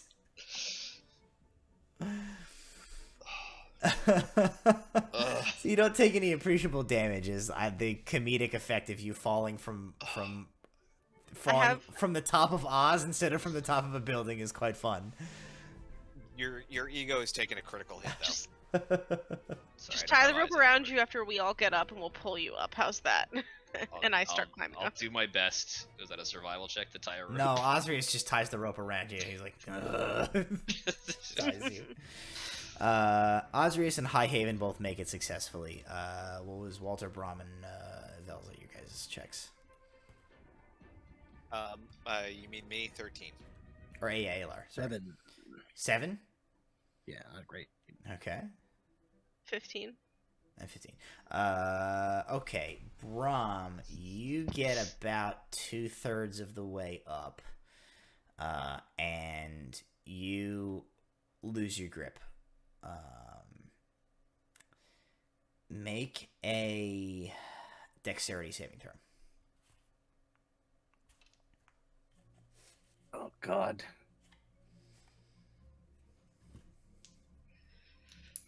Say bards might be proficient. The in 10. saves. Okay, with a 10, you manage... Thank God I have a +7. Brahm, you take 2 points of bludgeoning damage. You lose your grip on the rope, and you kind of begin to fall. And as you're like mad flail to like catch yourself, you absolutely just like slam your forearm into like the stone facade of the side of the building, and like crack your tibia super hard. But you manage to get like one hand on the rope and one hand on like a piece of edifice, and like, oh shit, like catch yourself so that you don't fall a story and a half to the ground. And then you like pull yourself the rest of the way up, and you get into the window. After you guys are all up, Walter is just like tied to the rope, and like collectively easy enough, no rolls required. The group of you just sort of like hella lift him into the into the window. So you guys bring him up. You kind of like help him through the window, and I mean, like, you guys can see like he is not in great shape. He's been through an ordeal tonight, so it's Now, I will It's give a struggle. Brahm a little more shit for his performance rather than Walter right now. Besides, I'd have to look into those. No, Voids. I'm real Walter right now. I So by last accounting of your disguised selves, you are currently a No, I Ignian said with a backpack. No, there was other people talking. I said I disguised self as regular Okay, Walter. alright. Instead of dismissing it, I redisguised self as regular Walter. I'm pretty sure that will haunt Alar's dreams and nightmares. So Well, just don't try to look through the illusion too hard, or you'll see it flicker between like real Walter and Yeah, see that's the thing. I'm He real knows, Walter. He knows really what's in there. trying not to. Alar will listen at the door of this office. Quiet outside. Okay. Break out the hand crossbow. Open the door. Peer out. And if there's nobody immediately in sight, okay. Before he sets off, he's going to lean back in and whisper to High Heaven. Where was the king holed up? She says he was in the Parliament chambers when the assault began. Sir Tyrus gathered the loyal of the King's Guard around the king and retreated into the interior chambers. It is in the central wing of the building, furthest away from the courtyard that we circumnavigated to get in here. She points down the hallway to your guys' right. She says, that way and down 2 levels. I'm taking a guess here, but considering the head trader had his offices there, I'm willing to bet that's where most of them were headquartered. That's why I went this way. She sort of shrugs. She says, I have no idea at this point that there are any traitors among the Mithlindian ranks this deep into the city is unthinkable. To make sense of who was where and loyalties, she shakes her head. She says the first minutes were bedlam. She just kind of shakes her head again and just says, All right. Well, be on your guard. We have no idea who is friend or foe going forward. All right.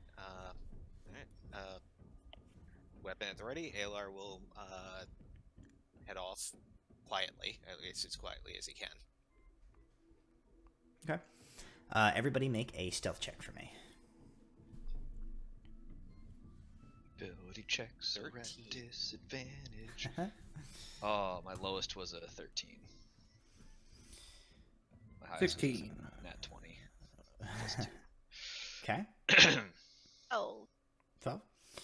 All right. Most of you are fine. Osrius did roll a 1. Sorry. I mean that he's a barbarian. He knocks over a marble bust of somebody important looking, and it just sort of hits the floor and shatters. As you guys are at the top of, you get at the top of a very large switchback staircase that leads you down to the levels below, and it falls and clatters and breaks, and a bunch of pieces of it jumble down the stairwell and make a whole bunch of noise, and he's like, shit.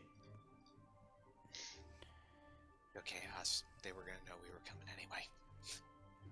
And Alar's just going to start heading down the stairs, hand crossbow pointed,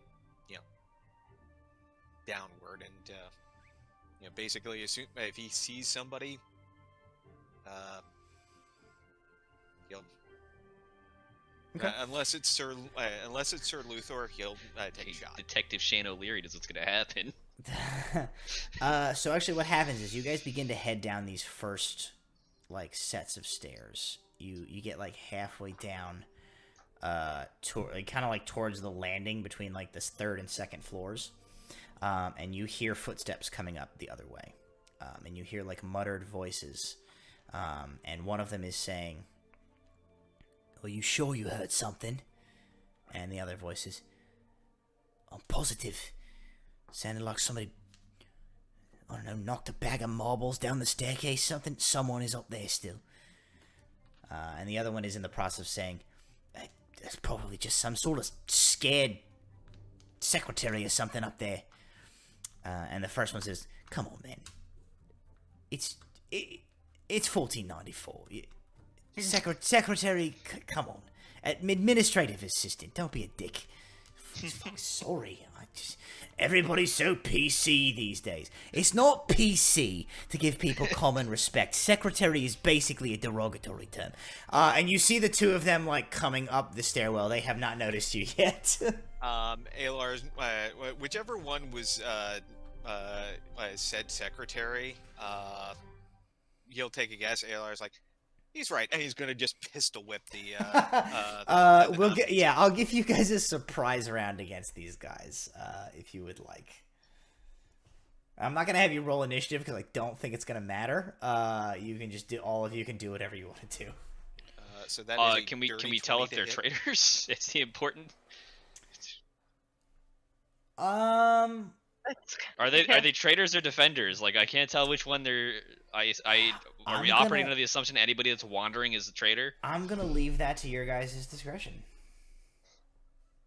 I don't think as the DM there's any information I should provide you at this point. What has happened, and you guys can react to it as you My will. thinking is if somebody is checking the building, they are probably not defenders. Anybody who's defending the king is probably in tight with him, unless they were, investigating a way out. And I don't think these people are investigating a way out. So that's Alar's thought process. If they're, if they're checking for noises, they're searching for someone, not something. Okay. All right. So what's everybody doing? Shovel time. Okay. We're gonna shillelagh shovel the first man in the face that render him unconscious. Yeah, that's what I was aiming for. So, dirty 20 to pistol whip. That hits. Why don't everybody like roll their various to hits and stuff, and we'll just resolve it all at one time. That's a 15 to hit. That also hits. I super miss. Okay. You super missed with a 17? No, I didn't. Well, hold on. Does a 12 hit? That one I do have to check. Yes. Oh, okay. I assumed by rolling a 4 I missed, but okay. I'm going to I got a 14 to hit him 14? with the Okay. the handle of my dagger. This rolls an 11 and a 17, so he will hit. Alright. I'm not gonna worry about how he hit it right now. Okay. Everybody go ahead and roll damage for your shits. 10 points of damage. 6 magical shovel damage. 10, 6. Let's see. Considering I think I caught them by surprise, this is a sneak attack. Without it, it would be 7 points of bludgeoning damage. With it, it's 27 bludgeoning damage. Okay. I only got 3 points of damage because I was hitting him with the blunt side of my dagger, and I'm not really good with daggers. Okay. Osirius does 16 points and 9 points respectively. So here's what happens. You guys like leap around the corner. So based on the blunting, like the blunt end of the daggers and the shovels and stuff, is this like non-lethal attempts from you guys? That was my Just trying to intention. render him It's unconscious. Yeah. Okay. Whatever Oz is doing is Oz is doing. Yeah, but, so like, here's what happens. You guys, like, swing around the banister to, like, where they're coming up, and, like, Walter, like, boom, shovels. Velza, like, jabs the back end of the dagger into the bridge of one guy's nose. Alar, you thump a guy. Osirius hops the banister from, like, where you guys were, like, a half a floor up to, like, land behind them. And he great axes the first guy, like, into the ground, turns it around, and, like, hits the other guy so hard in the side that he, like, pins him into the wall with the axe, and then, like, rips it out, and both guys just fall fully dead to the floor. And he goes, "Oh. It's okay. Non- I'm gonna pull the red feather out of my coat that I've been holding this whole time, and I'm just gonna put it on one of the guys. Oz goes, "Oh, non-lethal damage? Do you have to say that before you hit them with your axe? I don't." Look, Alar's it's just gonna pat him on the side as he walks past. It's probably fine. It's fine. Alar is gonna check the two men for arms. Bodies. Long swords, hand crossbows, crossbow bolts. One of them has 10 copper on them. One of them has 3 copper on them. No other like interesting features that you would be able to find. Notes to family.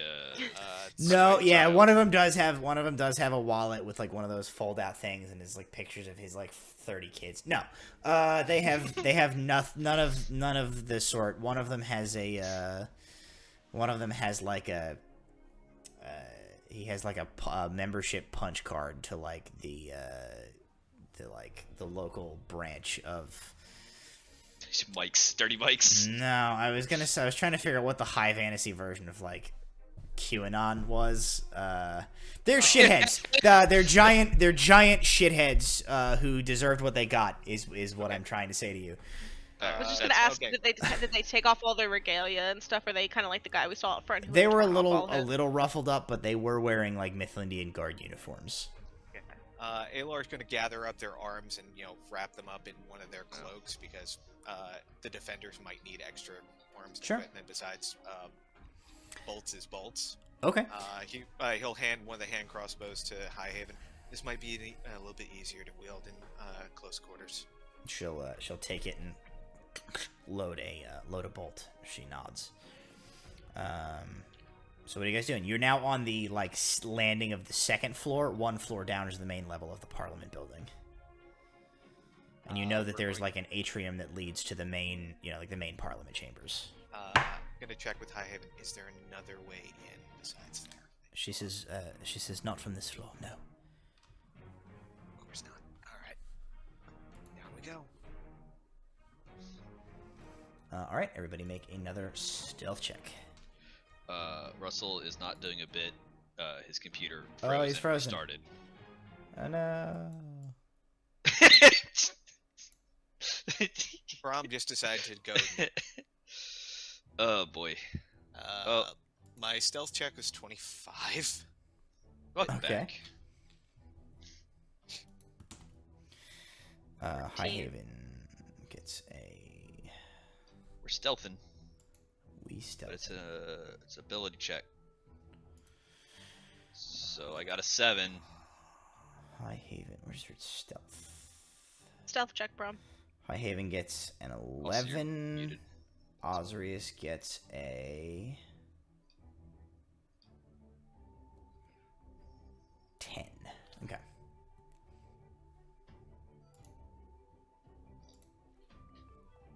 I got a 14. I don't know if you heard me. Yes. What was Brahms? I think is the only one I didn't hear. My character sheet to come back up. This is my computer decided to restart for no reason. Here, I can probably figure this out. No, I got it. You got it? Okay. 22. Okay, so everybody was above a 10. You guys... I had a 7. Oh shit, that's right, you were a 7. Okay, so Wish it wasn't, but... here's what happens. You guys get down to the first floor, and you begin to make your way towards the central atrium of this chamber.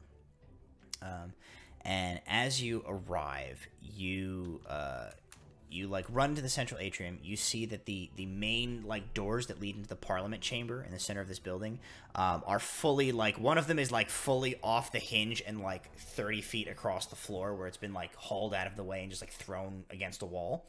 The other one is inward, and one of the hinges is off, and you can see fully into the Parliament chambers below. You approach these chambers and you get a look into the scene below. The Parliament chambers themselves sort of envision a less extreme version of the Senate chambers from Star Wars, where it's a big sort of amphitheater style room where it's not fully around. Here's how much of a dork I am.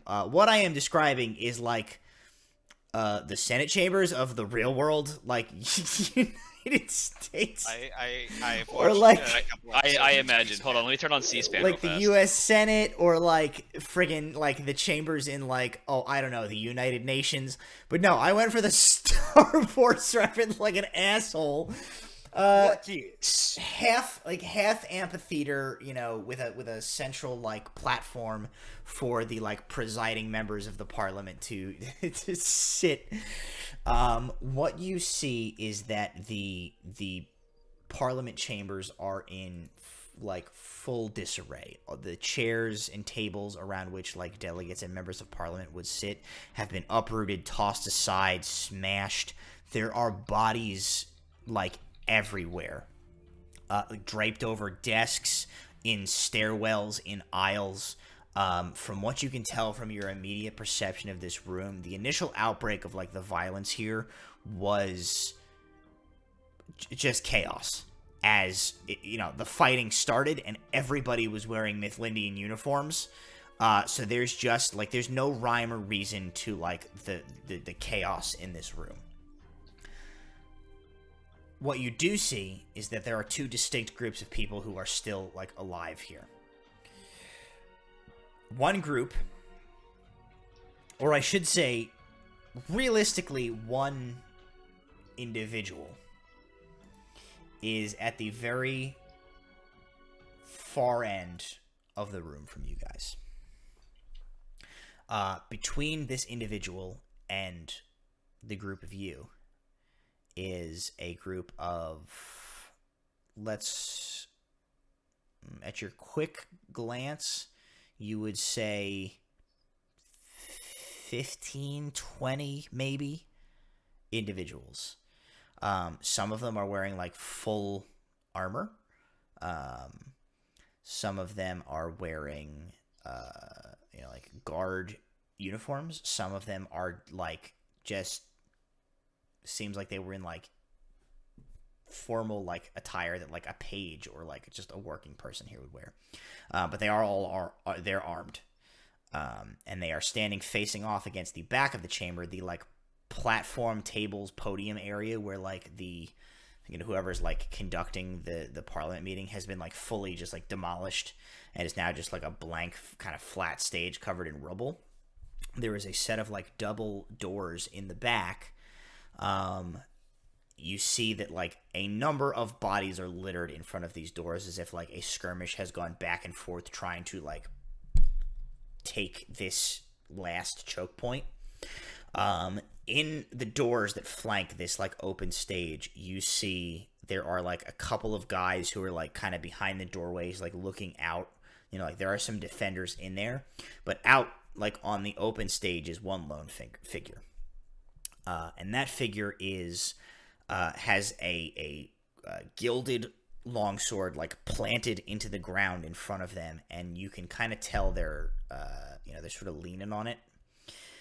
But they have like a wide stance, standing stalwart in their gilded Kingsguard regalia, and that is Sir Tyrus Luther. And across from him is this gaggle of this array of other individuals. As you guys enter, with the failure of those stealth check, or the failure of the Walter stealth check, immediately one of those people like turns and calls you out, and they take note of you. So you guys do not like get a drop on these guys. Walter will immediately stand, like once they see him point at like he's the one that made the noise, he's gonna stand and like go up to like the place I can clearly address everybody, and I'm going to yell into the chamber. Okay.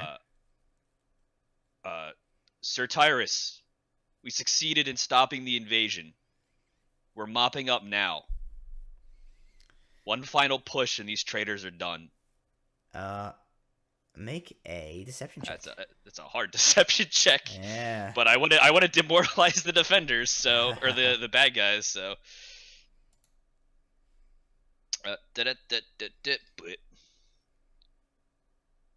How's a 16 do?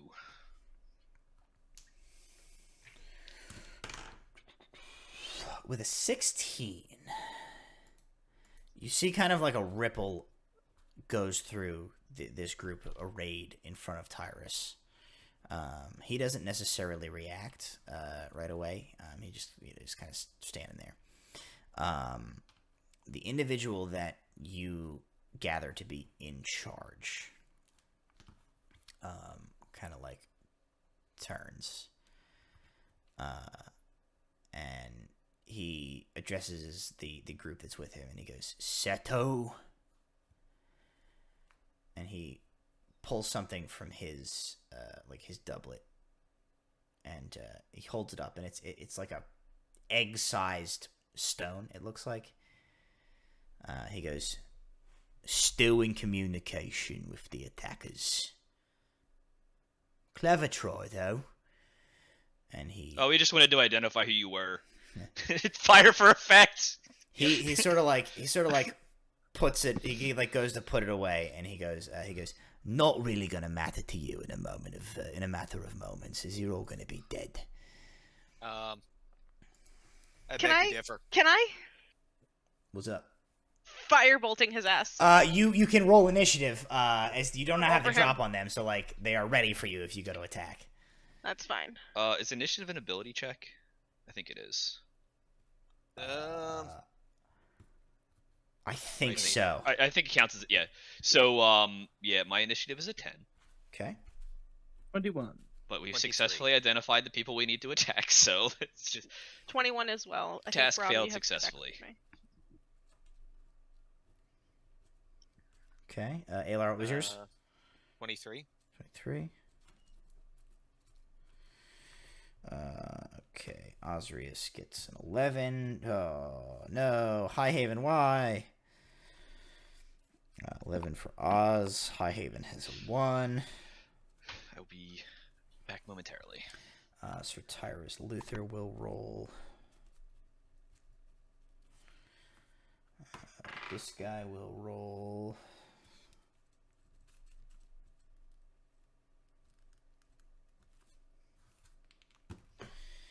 And the goons will roll. Okay.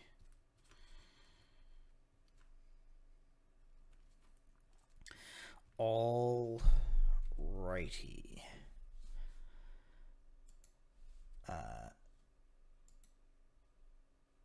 So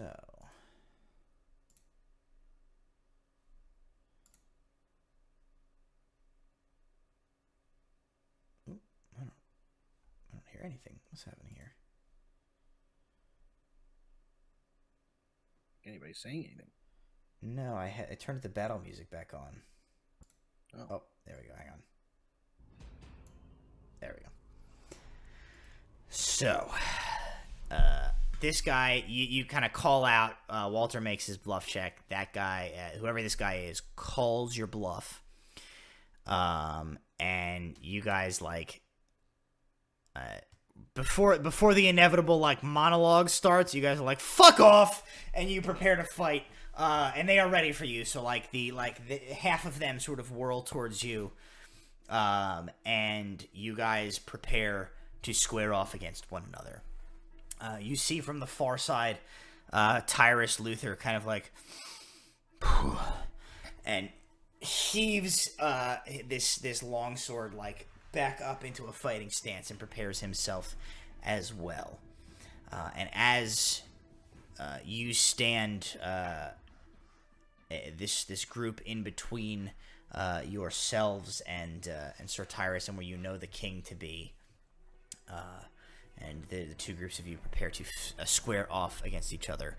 I think that is where we'll end tonight's session. But I want to kill him now. Ooh, gonna have to wait 2 weeks. 2 weeks to kill him. So. All right, we have a combined Okay, we're 100 going hit into a points between third us. battle without a rest. No, not action economy. Gritty realism. What am I thinking? Gritty realism. No, whatever the term is for Adventuring like Bullshit? adventuring day. No, you're supposed to have multiple encounters per day. I'm just generally nice to you that I let you guys only have one big encounter per your long rest, and you get to use all of your super cool abilities. Sometimes you gotta fight a battle of attrition. I'm like playing a can't walk, wait. always fighting a battle. I can't wait till halfway through next session and all I have is vicious mockery. Hell yeah! Hey, look, that's what Eldritch Blast is for. If that's not like the literal pinnacle of being a bard, I don't know what is. Like, I have nothing left, so I'm just gonna talk smack. I'm just gonna hurt your feelings. Look, Oh, I'm down goodness. to next to nothing at all. It's just, pretty much it's Toll the Dead, and I can, make one guy start laughing uncontrollably. There you go. That's it. Hey, you got a longbow and I got a hand crossbow And gumption. no, they just gave you a longbow, didn't they? They handed me a longbow. I handed it back because I shoot at disadvantage with a longbow because it's kind of so it's pretty much wasted on me. I'm here to save kingdoms and get my ass kicked, and I'm all out of kingdoms. I ain't here Mostly no out of bill. ass. Alrighty, well, hey, thank you guys for joining me. Thank you at home for joining us. As always, thank you to Proficiency Bonus for hosting Delve Requisite, and thank you to our sponsors, Little Dragon Corp and Cardboard Castle Games. Join us right here, same bat time, same bat channel for the Grimm's Follies crew and the continuation of their portion of this shared story. And then in a week after that, so the week of the 15th for the Grimm's Folly, the week of the 22nd for the next set of Fools Errant adventures. And until then, take it sleazy. I don't have a sign off for this campaign.